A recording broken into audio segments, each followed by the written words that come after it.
আসসালামু আলাইকুম ফ্রেন্ডস, আজকে তৈরি করে দেখাবো ক্যাপসিকাম দিয়ে বাগদা চিংড়ির ভুনা। তো রেসিপিটি শুরু করা যাক। তো আজকে আমি নিয়েছি গলদা চিংড়ি, এগুলো আজকে আমি ভুনা করব। তো ফার্স্টে আমি কি দিব, কিছু হলুদের গুঁড়া দিয়ে দিলাম, সামান্য লবণ দিয়ে দিলাম। তো এখন আমি এগুলো ভালোভাবে একটু মেখে নিব।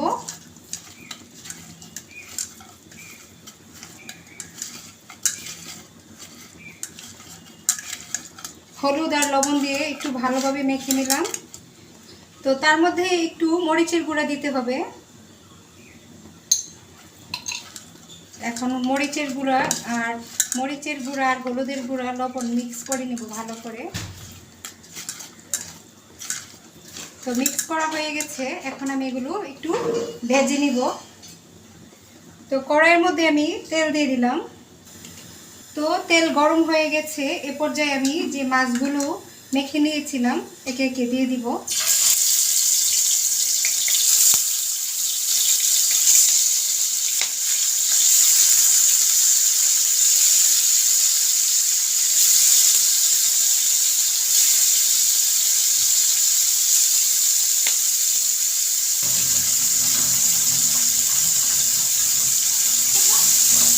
আবারও ফিরে আসলাম, মাছগুলো এখন উল্টিয়ে দিব। এক এক করে মাছগুলো উল্টিয়ে দিব।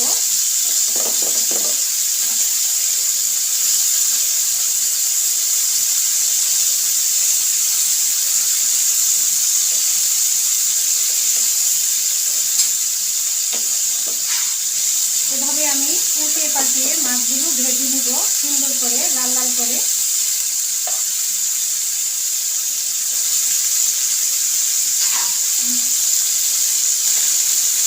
আবারও ফিরে আসলাম, এখন আবার উল্টে পাল্টে দিব এক এক করে। মাছগুলো দিয়ে কিন্তু খুব সুন্দর একটা ফ্লেভার চলে আসছে।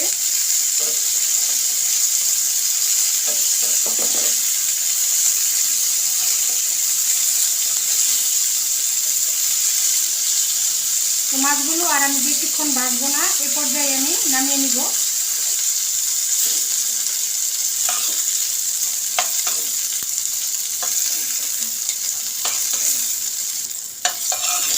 আবারও আমি প্যানের মধ্যে তেল দিয়ে দিব। তেলটা পরিমাণ মতো দিলাম। তো আমি অল্প তেলে রান্না করি, সেজন্য তেলটা কমে দিলাম। তো এখানে বড় বড় পেঁয়াজ, 3টা পেঁয়াজ কুচি দিয়ে দিলাম।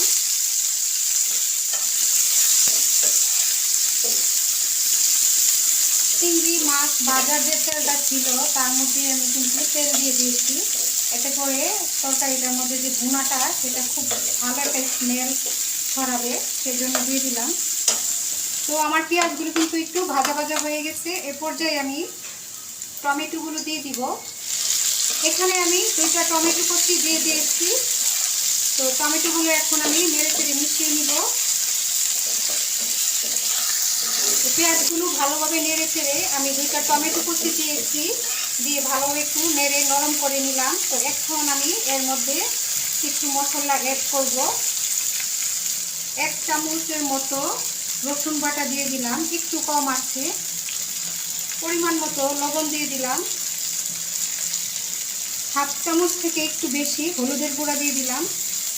1/2 চামচ মরিচের গুঁড়া দিয়ে দিলাম। 1/2 চামচ ধনিয়ার গুঁড়া দিয়ে দিলাম। 1/2 চামচ জিরা গুঁড়া দিয়ে দিলাম। এখন এগুলো ভালোভাবে নেড়ে চেড়ে মিশিয়ে নিব।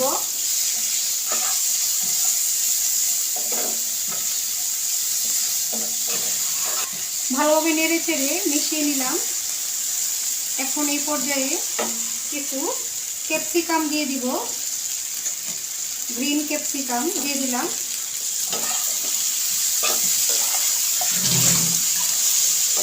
আবারও ভালোভাবে নেড়ে চেড়ে মিশিয়ে নিব। তো মেশানো হয়ে গেছে, এ পর্যায়ে আমি একটু পানি অ্যাড করব।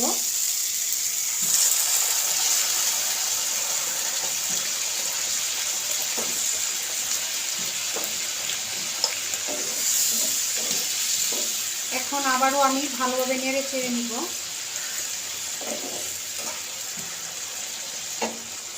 আর একটু পানি দিয়ে দিলাম।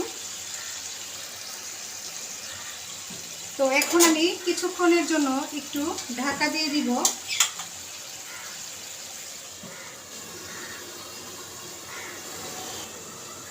আবারও ফিরে আসলাম 2 মিনিট পর। দেখুন কি সুন্দর হয়েছে। তো এখন আমি মাছগুলো দিয়ে দিব। যে মাছগুলো আমি বেজে রেখেছিলাম সেগুলো দিয়ে দিব, চিংড়ি মাছগুলো। মাছগুলো দিয়ে তারপর আমি কাঁচামরিচ দিয়ে দিব। আস্ত 3 থেকে 4টা দিয়ে দিলাম, 3টা দিয়ে দিব, যেহেতু ক্যাপসিকাম একটু ঝাল ঝাল হবে সেজন্য মরিচটা কম দিলাম, কাঁচামরিচটা। তো এ পর্যায়ে আমি প্লেটটা ধুয়ে আমি যে মশলাটা আছে ওইটাও দিয়ে দিই। সমস্যা নেই, এটা দিয়ে দিলে আরও টেস্ট বাড়ে। আমরা সব রাঁধুনিদের চরিত্র এভাবেই রান্না করি। যাই হোক, কে কে এভাবে রান্না করেন আমাকে বলবেন কমেন্টসে। আর আমি কোনো পানি ইউজ করব না, এতে আস্তে আস্তে সিদ্ধ হবে চিংড়িটা। তো এখন আমি আবার কিছুক্ষণের জন্য ঢেকে দিব।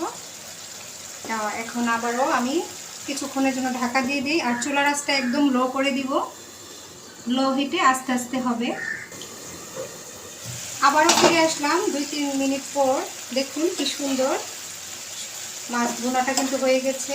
তো এই পর্যায়ে আমি এখন ধনিয়া পাতাটা দিয়ে দিব।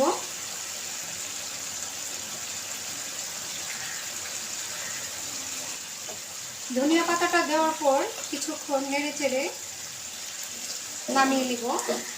অলরেডি আমার রান্না কিন্তু হয়ে গেছে।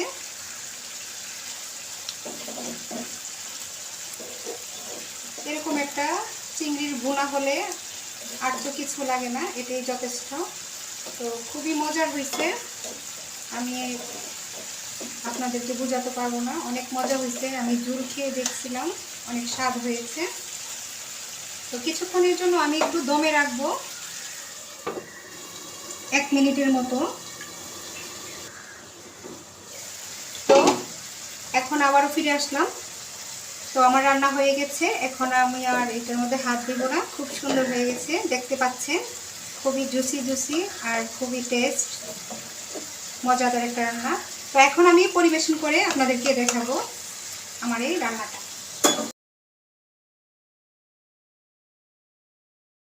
তৈরি হয়ে গেল খুবই সুস্বাদু চিংড়ি ভুনা।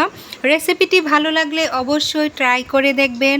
আর আমার ভিডিওটি ভালো লাগলে লাইক করে দিবেন এবং আমার চ্যানেলটি সাবস্ক্রাইব করে আমার পাশে থাকবেন। আল্লাহ হাফেজ।